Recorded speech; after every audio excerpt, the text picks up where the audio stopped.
The other day I was cruising around on YouTube and saw some people talking about and doing videos on improvised packs and different things like that. And I could kind of tell that a lot of these guys hadn't really worn an improvised pack much. They've talked about it and they like to, they teach it, but I don't think they've really carried it a whole lot. I've carried the pack that I'm about to build, which we've always called Yukon Pack, for weeks at a time. It's not super comfortable, but it works. It's worked for years. Lots and lots of students have carried these over the years. It's pretty simple to do. It doesn't take a lot to do. Pretty much of the gear you have, you can make it. Start off with, we got a sleeping bag. I use this kind of as the base for it. I like to have it folded into thirds. So I lay it out and S-fold it into thirds, and that's roughly going to be the size of what I got. From there, I got extra clothes here. I'll take those extra clothes and kind of lay them out in here, lay them flat. And then I've got other goodies that I'm taking with me. My sleeping pad, I'm going to put that on the bottom. I like to keep stuff in ditty bags if I can. More extra clothes. Kind of the heavier stuff is going to be my rope. And I got some others miscellaneous stuff in there. Some food will go on top.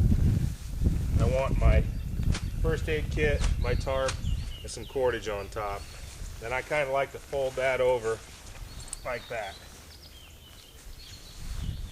I want to center it in my tarp that I have here. Now you don't always have to use a tarp. You can use plastic, you can use Tyvek, you can use about anything. This is a mesh from Bushcraft Outfitters.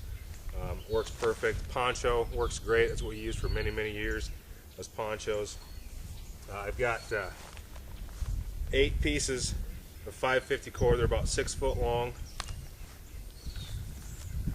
I'm going to do 4 for the internal bundle and 4 for the external to put the tarp on it. So there's just a loop tied in there, and then 6 foot. I'm going to start by going around, and I'm going to show you a close-up of this knot. But I go through once, and then again. And what that does is it kind of locks it on itself, makes it harder to tighten, but at the same time, it doesn't take as much pressure to hold on. Then I'm going to do a trucker's hitch on it, take a bite, run it up through to a slip knot. Now that's a slip, and I'll show this up close. I want to take a half hitch, put it around it. That keeps it from slipping off. So once again, you can tie any type of fixed loop in here, a bowline, whatever you want. So I'm going to do 2 on the top, 2 on the bottom. I mean 1 on the top, 1 on the bottom, and the other 2 will go around the other side. I want to get this down to about shoulder width or so.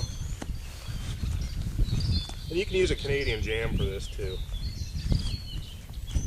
But there's lots of different knots out there you can use. And this is just one of them.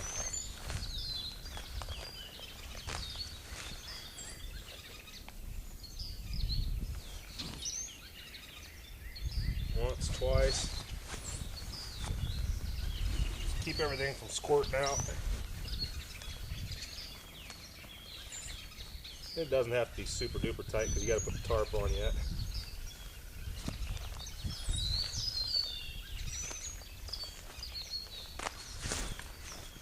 You see, this really doesn't take that long. And after you pack it and unpack it for about a week, you can really zip through it.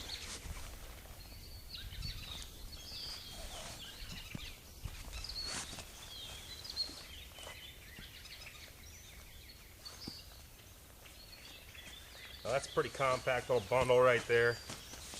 Now we're going to fold the tarp over it. I'll take my cords and get them out of the way. I like to come in from the sides.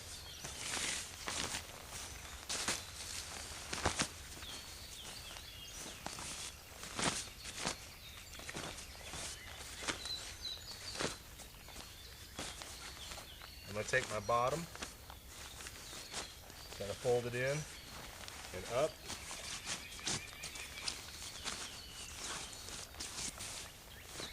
Do the same thing on my top. And that way you remember what's the top and the bottom, You can get into it if you have to. This isn't real super friendly to get into right away if you're packing it. But I'm going to put a couple of these on just to hold it together, and then do a close-up of what it looks like. So once again, kind of the same pattern. Now this is waterproof.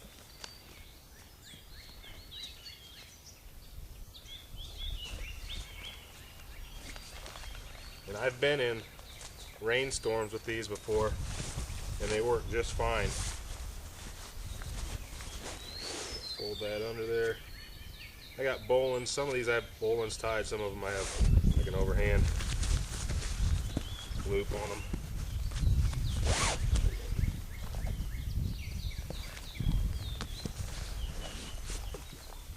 And this is going on an overnight with me tonight. So, all right. So I'm going to get the camera up close and show you how I tie this off, this knot that we use. Real easy. Okay, for a close-up of this knot, go underneath, and there is my bowline tied in a fixed loop. I'm going to go through once and twice, and what that's going to do is it's going to help it lock. See how I don't have to hold that and it doesn't release? So now I'm going to tighten her down, and once again, one little finger there, I can hold that and it stops it from moving.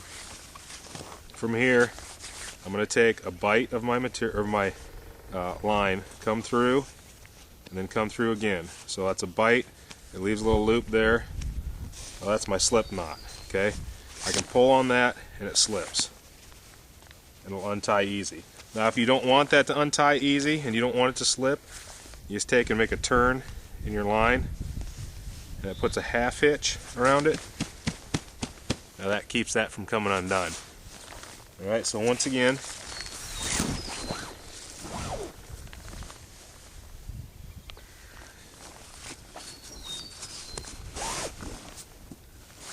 wrap through once, twice, tighten that down, pinch it, loop it, come through in a slip, overhand, hitch, and done.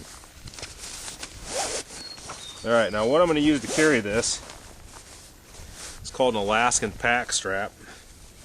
This one I made many years ago, and it's kind of the worst for wear. But you can see it's about an 1.5 to 2 inch piece of webbing.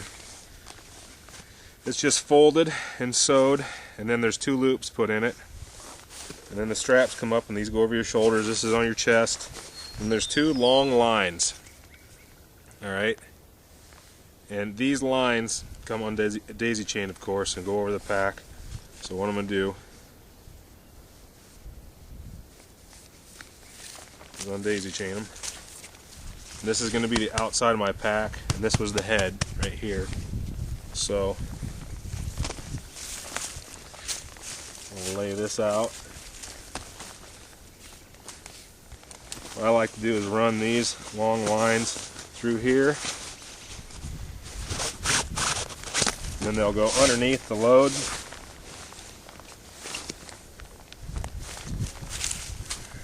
And with this one, kind of keeps, and you don't have to run these lines through, but it kind of keeps it from spreading out.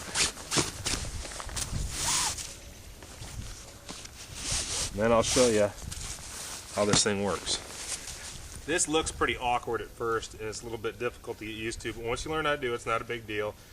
So I got my lines going over. Here's my pack strap. What's going to happen is I'm going to lay on this, put this over my head, feed these lines through these loops, and then do that same slip knot, and you can see how that makes a harness that you slide into. So I'm going to lay down. And you can do this on like a log or something too. Get my lines. There's one line. Oops. Put a twist in it. There we go.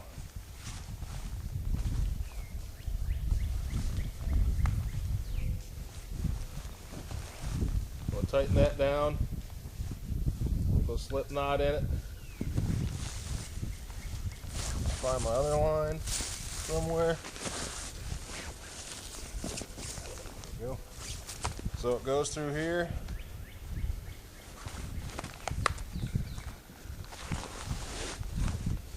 Comes through. It's a slip knot. And then load it up and ready to go. Now you can see on these, I can take and put that same loop in them, keep them from coming untied, right? That's all there is to it. Takes a little adjusting, a little getting used to, but once you got it, it's good to go. I'll do a video on how to make one of these pack straps. You can also improvise one out of duct tape. You can improvise one out of a shamag, all kinds of different stuff. So that's basically it. And I'll be doing a video right after this about the overnight. I'm going to do a video on building a bushcraft camp for overnight. So this will be with me, and this is what I'm taking. So be it.